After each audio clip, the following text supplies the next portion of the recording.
Check, check. It's good. I see heads popping up. I'm going to say they can hear me.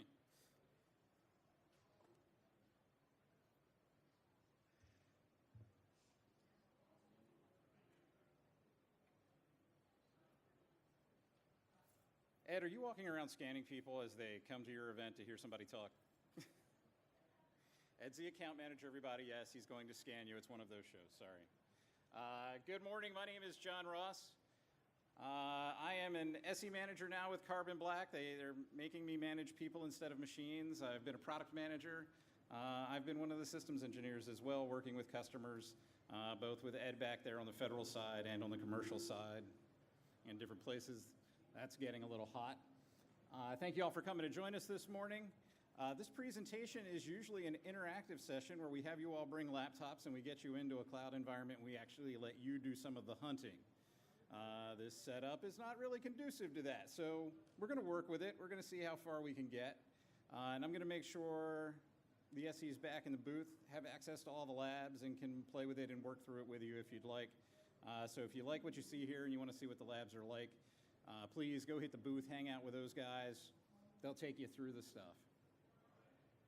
So what we want to take a look at here, other than the exercise itself, we're going to take a little look at the threat landscape. I'll pay the bills. I'll give you a few slides about Carbon Black and what we do. They make me do that. That's how we get paid. We're going to talk a lot about threat hunting and IR. How many people are doing any type of threat hunting now? All right, good. It's part of your flow. It's how you work. Do you have it worked in? Is it the type of thing that you give a little bit of time to, or do you do it ad hoc? Ad hoc, I'm hearing. All right, so we'll talk a little bit about that too then and get into some of that. And then we'll do a little Q&A at the end. All right, let's pay the bills coming out of the gate. Carbon Black, the nice scroll of logos here from some of our customers. The big one up there, 10,000 practitioners. Our products are used for NGAV, they're used for EDR, they're used for application control. 10,000 practitioners using it, 75 of them IR and managed security service provider firms. It's become the type of thing, if anybody has taken SANS training, if you're on the advisory board, I always love it when Carbon Black is used by the members as a verb. That's the best. That makes you feel real good. I always feel bad participating because I've worked for vendors for the last 15, 18 years. It's not really what I'm trying to do on that board. I'm trying to talk about security stuff, not trying to work for my companies at that time. 30 of the Fortune 100, some of the fine names there. 3 real product families we make. Next generation antivirus. What you're going to start hearing a lot about from Carbon Black is the predictive security cloud. We're moving everything to a cloud platform. Our 2 older products we'll talk about are things you have to deploy servers for and then roll the software out to your systems, and that works great in some environments. But most everybody wants these things in the cloud today, wants that head-end reporting system out there, so wherever your endpoints go, you've got some access to them, you've got access to their data, you have access to get in and control them. For incident response and threat hunting, the cloud products and the on-prem products overlap, so those functions can be found in both. And our application control for critical servers, that is an on-prem only product. What we typically find with that, the risk value of the assets that get protected with that type of software, you're probably not wanting that data in the cloud anyway. Those servers usually sit in one place, so there's not that mobility to them and the moving around of networks. They're generally fixed and in place. They're doing one thing at a time. If you've ever put gas in your car, you have probably touched the application control product. Turns out gas pumps are computers. Gas pumps should only really work one way. They should do exactly one thing. They're a very simple finite state machine. Take the money, dispense the gas, measure. That's all you got to do. They burn that software in at the manufacturing plants for one of the companies that makes them. They ever need to do an upgrade, they send a person out with a USB key and they upgrade in the field that way. If you need to control something, if you have that fixed function type of device, it's a pretty good way to lock it down and keep people from running software on it or doing things on it, making change to it outside of what you have said is the proper execution of the machine. Okay, with the bills paid, I want to talk about the anatomy of an attack.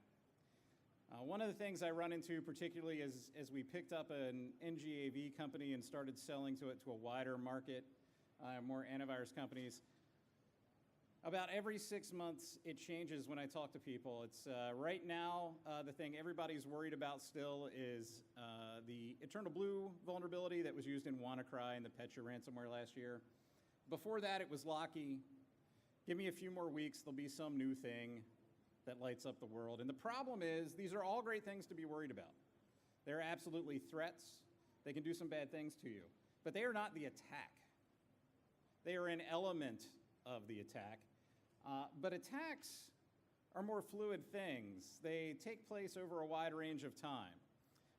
As I sit now and work with my team on building demos and things for our SEs to come out and show you, one of the things I have a person working on now is an attack that starts with an email that replaces particular entries for your DNS infrastructure so that your next Windows update pulls in some malware and executes it.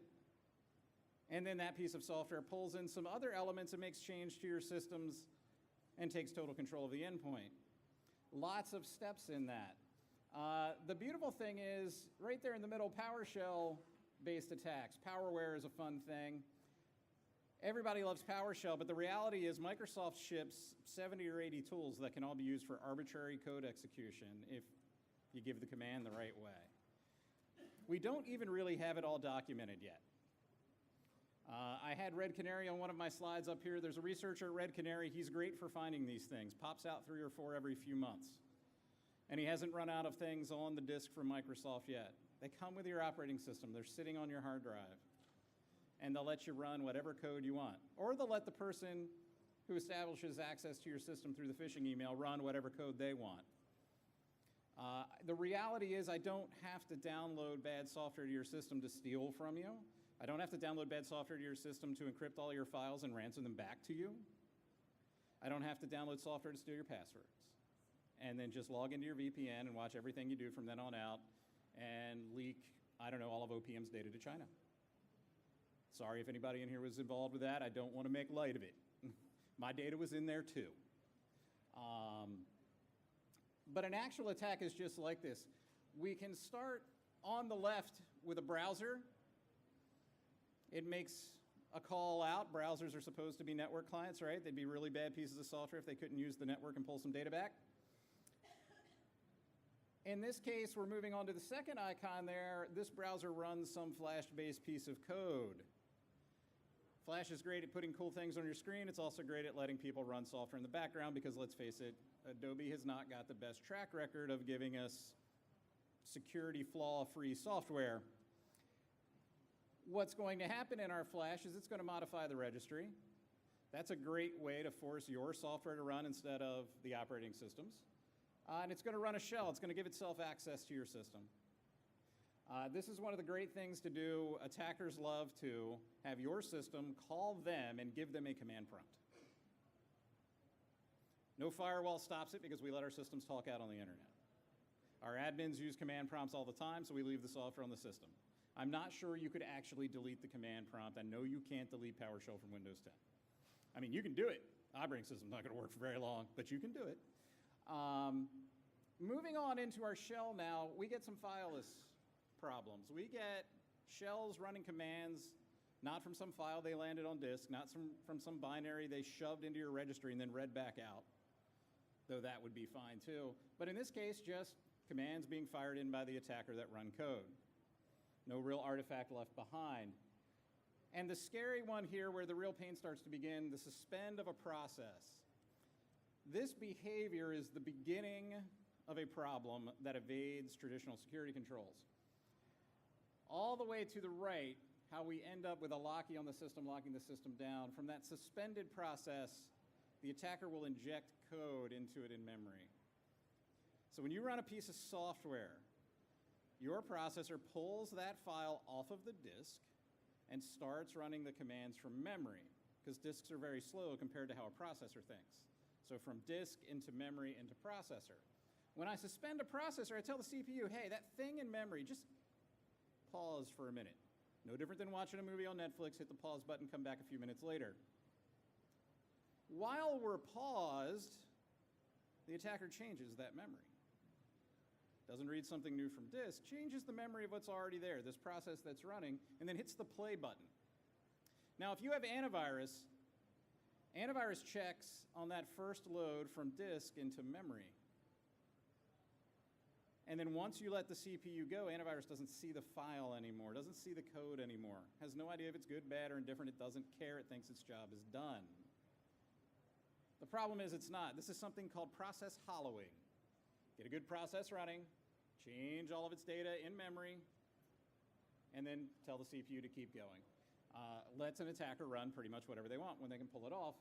And then we go ahead and transfer your files off. We're accessing the network again. And since we're talking about LockE, yes, I'll encrypt it and I'll make sure you get a ransom note. This is why you never pay the ransom. The good ransomware steals all your stuff anyway, and they don't care if you pay or not. The pay is a secondary revenue stream for them. They are stealing your data. That's the primary revenue stream. So what does this look like a little more played out in the real? An Office 365 attack. So we've got our situation here. Anybody using Office 365? I know I am. This user has a lot of online applications that share Drive, and as I walked in here this morning, I had to get onto the internet, get to Google Drive, get this deck, hand it to the fine gentleman over there so you could load it on the PC so we could show it to you. Heavy use, liberal use of online applications and shared storage. And this person has a 10 gigabit encrypted connection to Microsoft for that. The attacker's challenge here, I want to get at that data because primary revenue stream, I'm stealing your data. It's valuable. Somebody will buy it off me. I'll get something out of it that makes my life easier on the next attack. Somebody will pay me for it. Lots of ways to turn that into cash. I need to get that shared drive. If you can mount it anywhere you are, I can mount it anywhere I am, if I can convince the system I'm you. My goal, I want to mount that. I want to get your PDF files. Probably some good stuff in there. So, none of this is terribly difficult PowerShell. 3 lines of code up here, drive the browser just like you would drive the browser, clicking with a mouse. Going to log into MicrosoftOnline.com. Next 3 lines of credentials, or next 3 lines of code are going to manipulate your credentials. Username, password, and a little checkbox to make sure you stayed logged in, just like you were typing all that in and clicking the box yourself. Click the button to log in and mount the data you're looking for. And then copy the data out. Now the beautiful part of this is, because Microsoft makes things so easy on us, if I can get on your system and run that code, say if I don't know, exploit an ad network on a web page you go to a lot, or you click the email I send you that looks super legitimate and it totally isn't, and I run that code, since you've logged in, Microsoft will give me that. You're probably already logged in with the thing mounted. That data's in memory. The operating system will say, oh, they want to get to their drive again. They've already logged in. Let me just send those tokens for them. I don't need to know your password. I don't need to crack your password. I just need to get this code to run on your endpoint. And at the end of all this, I have a mount to your drive just like you have a mount to your drive. And I copy all of the data I want out of it. It's a little loud if you're monitoring the network, except, oh wait, this is in the cloud. Anybody cool enough that Microsoft lets you put network security tools in their data centers? Because no, I'm not that cool. Didn't think so. Haven't heard of anybody pulling that one off yet. I know a few people have asked. The no was mostly polite. So these are the questions we want you to think about with this. How would your defenses hold up to this? Could you see any of this? If you could see it, it's actually not terribly hard to see it if it happens, especially if you're using newer Microsoft software. But would you know it happened? Would it fire an alert? Would it tell somebody, hey, somebody is over here stealing all your PDFs, I shouldn't have them? Hey, somebody just mounted a drive from England. Wait, I don't do any business in England. How many times has this happened in your network? How many different users clicked on the email? Would you know that? Would you get any type of alert that, hey, user clicked on the bad email and now all the data is streaming out through a file share just like they were any other normal user? This is the stuff attackers like to do. Now again, no malware here. Antivirus, maybe, maybe not. Microsoft is making it easier for us to see these commands in memory if you'll work with them, and I hope most vendors will. But once again, other than the bad path there, this activity doesn't even look all that strange, even taken in context. I expect users to mount drives. I expect users to move their files around.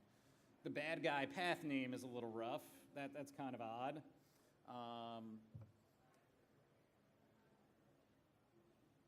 So this is why we threat hunt. It is tough for me to make a computer that can get that right every time and recognize that previous activity was bad every single time. The problem we have as a vendor, our NGAV product has a very nice analytics run and alerts you based on analyzing the behaviors we've just been talking about on the last two slides. The problem is with the previous slide, if I tell the analytics to alert you on that, every time somebody mounts a drive, you get alerted. So now here are 10,000 alerts a day, and maybe one day next month, one of them will have been the bad guy. You have stopped paying attention to the system after alert 4. I have stopped paying attention to the system after alert 2. It's too much. You won't engage with the product. Why should you? How can you weed through 10,000 events? I don't have time for that. This is why we threat hunt. No matter how fancy we make the computer, it turns out there's some analytic tasks the human brain is far better at. So I want to automate as much as I can in the computer to save time so that we can threat hunt. Preparation here. When we started, I asked how many people are hunting, got a few hands. How many people are doing it ad hoc versus have a defined process? Most are ad hoc, and that's fine. But I would tell you to do, even if it's just 15 minutes twice a week, define a process. Carve out a time box yourself. I'm going to spend these 15 minutes on Monday and Thursday. I'm going to come in, I'm going to get my coffee, I'm going to sit down 15 minutes, I'm going to ask one question for my hunt. Only one. I'm going to do a different one each time unless I find something really nice on Monday. I might continue down the rabbit hole on Thursday. But give yourself a process. If nothing else over time, you will learn your systems more and your hunts will get faster. Your IR response time will go down. Your work in all of your other products and around your information systems will improve simply from learning your systems better. What is this? I will be 45 in a few weeks. I started at NASA 2 weeks before my 18th birthday, 27 years. I still remember IP addresses, host names, passwords from 20 years ago. I don't remember last week, but those things are burnt into my mind because I use them every day, all day long. There's a value there. If those systems were still stood up, I could probably go and respond on them, operate on them pretty quickly. Think about your priorities. Where are my risks coming from? Where are my critical assets? Where are the things I can't afford to lose? Where are the places I can't afford to allow an attacker to operate for a long period of time? Dwell time is still a problem. Months still seems to be the order of magnitude, any research I read. Months is a bad number. Months should be days. But okay, that's 2 orders of magnitude. How about we turn months into weeks? 15 minutes twice a week, you will turn months into weeks. That's a win. Doesn't feel great, but that's a win. Start to think about what's normal. Ask this question a lot as you hunt. The more you know normal, the faster you find evil. This is the needle in the haystack. 10,000 file mounts over a couple of days, maybe one is bad.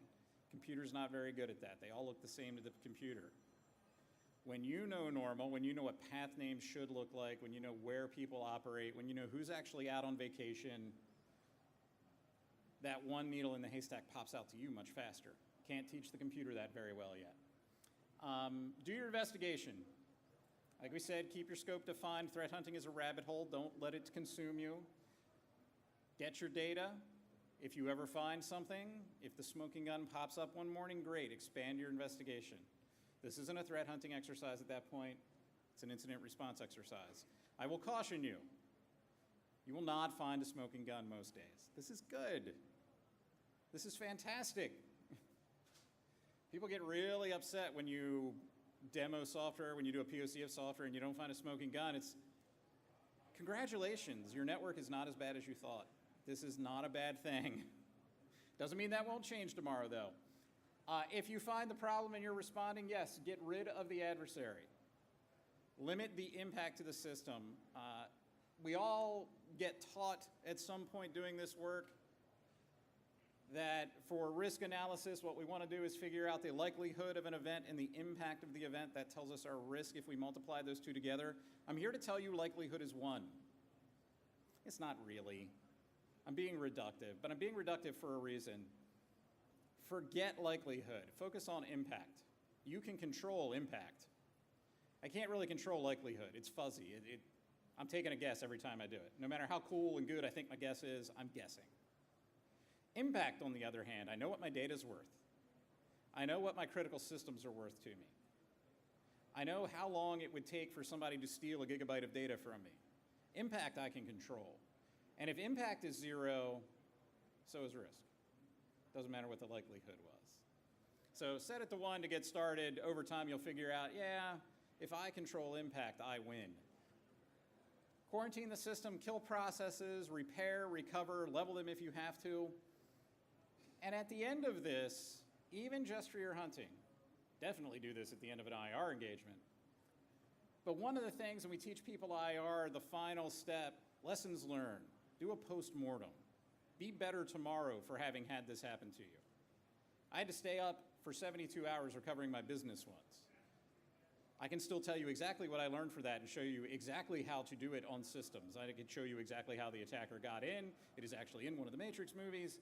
I can show you what they did to make my life miserable and deface my system and lock my users out from their data. I can show you how to recover that, not without leveling it, as I did anyway for time, and how to prevent that the next time around, and all that happened 20 years ago. Do a report. Show the people who pay for all of this what they're getting for it. Show the organization the value. Learn from the hunts. As you learn normal, you know what you're going to learn what normal is? Normal's kind of dirty and messy. Some of the people who work with me here at Carbon Black, they like to talk about hygiene. As you learn normal, your lessons learned, your better tomorrow is, let's be cleaner.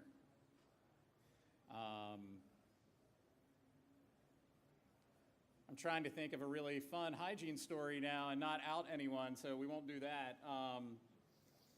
I was a service provider here in Baltimore. I always live in fear that if I talk about some of the crazy things people did on the internet, those people are in the room, and that's not how I want to be. I appreciate your business years ago. But produce that report, though. Show the people what the value is. Show the things you're learning. Show how you're getting better, and yes, get better. Do those things.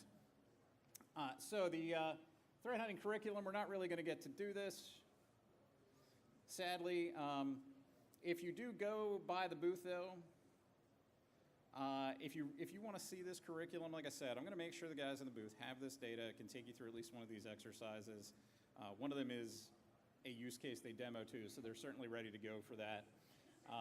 If you ever want to do one of these things, I'm sure, I don't see, there's Damon in the back and Garrett. I'm sure Ed's running around somewhere too. These systems are available to all of our staff. They can spin them up on a moment's notice. You ever want a meeting, you want to do this stuff in your own office, I'm sure they'd be happy to come out, sit with you for an hour or two, do all the exercises. CB Response. CB Response is our EDR system. This is the one that sort of crosses the on-premise and cloud. It's available in either flavor. You want to keep your own server with all of your data on it because your data is that critical to you? Fantastic. We'll tell you how to build those servers. You want your servers in the cloud so that things report in anywhere and you don't have to worry about all the sysadmin work and the power and the overhead of maintaining servers? Great, we'll put it in the cloud for you too. CB Response's job is to monitor your systems. It is like hanging a camera. One of the things that kills me when I show CB Response to customers, why didn't it block anything? It has no power to block anything. If we could find a camera in here somewhere, I'm sure we would recognize there's a camera right there. That camera can do nothing to stop any of us from doing anything we want to do right now. It is simply sitting there on the wall watching everything we do. That is CB Response. This is intelligence. It is data acquisition. It makes no judgment. It simply collects all of the processes, the binaries of the processes that run the first time, their network connections, their interactions in memory, their interactions on the file system. Collects all that data, brings it back to a server for you where you can then search it. Now on the server, you can search it. You can give the system intel to have the system search as well. We provide you with threat feeds and watch lists. Any search you ever do, you can say, you know, that search is so cool to me that I did this morning in my 15 minutes of threat hunting that I would now like the system to perform it all the time and alert me if it ever hits. So you can use on the server some judgment. You can implement judgment. We give you some ideas. You can implement your own that match your system. The other one that's gotten me over the last couple decades, we want our network to run just like everybody else's. I'm here to tell you your network and everybody else's network run different. No matter how similar they are, you don't have the same users. The human element is different everywhere. We're all unique. It's okay. There's still lots of good best practices we can leverage organization to organization. There we go. So, with that unfiltered data coming from the endpoint, the other thing we like to do with CB Response is give you the ability to get that data back out of the server and leverage it with other systems. The API for CB Response is out on GitHub. You can go see it. It is every function the system may perform. And the GUI, if you ever buy the product, is implemented using that API. We are literally giving you the product. It is out there. You can see exactly how it works. The only thing you don't have is the software that drives all the data acquisition and storage and actual searching. We got to charge it for something. But with all of that, what we have now is a very robust set of people. It has gotten to the point people say, who do you integrate with? There's 195 or so of them yesterday. I don't know how many there are today. We don't have time for the list. What will happen tomorrow is 3 more will have gone out, gotten our API, and decided we want to integrate with Carbon Black, and they will have done so. They won't tell us. They'll tell you. We hope you'll tell us when it happens, because sometimes it's really cool and somebody else would want to use it. We hope they'll publish it to GitHub as well, too, and, you know, let us all benefit from it. That's the idea. But some of the different people up there, whether it's SOC automation, IT management, incident management, just some of the integrations available to you, many more are out there. Let's see if we can get into this. I told everybody when we were setting up they'd want to be at the Angus Barn where I last did this presentation. It is a very nice steakhouse in North Carolina with a fine selection of whiskey. It might be a little bit early, but you know, I could do a steak brunch. Why not? I wish we were there. This is the type of thing we get people started with. We want to put you in a situation. This is certainly one the guys can show you in the booth. Anybody ever gotten that call, hey, why is this system talking to this weird IP address? I used to drive my software developers nuts at a place I worked in Columbia. Run down the hall, guys, what are you doing? Why are the dev machines talking to this weird IP address in Russia? This happens a lot. Firewall team calls, user calls, somebody calls, the security guy calls. Our mission in that is going to be, okay, what's talking to Russia? This is the one, I've done a lot of networking work. I love my NetFlow, I love my packet captures, I love my firewall logs. They tell me about who's talking to who. The problem is, they only tell me that at a computer level. If you're on the endpoint and you're recording all those network connections, now you know the exact piece of software that decided to call Russia. That's a good thing to know. And then I know, how did that software start running? How did that software get written to disk in the first place? And then things get to be a lot of fun. Things I identify real quick. The second one we have up here. Messaging and communications just called saying that a user has gotten a weird email. I wish I got more of those calls instead of people just clicking on the weird email.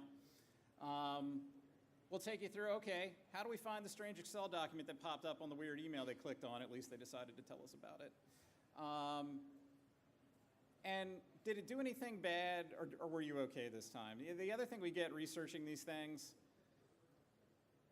somebody gives us a piece of email, the threat research team opens it and actually sticks it in a system we don't care about and detonates it and lets it run. And yeah, Excel opens, but the malware actually doesn't work anymore because the attackers already changed all their IPs, or they've changed their host names, or somebody shut down the host names they were using and they've moved on to something else.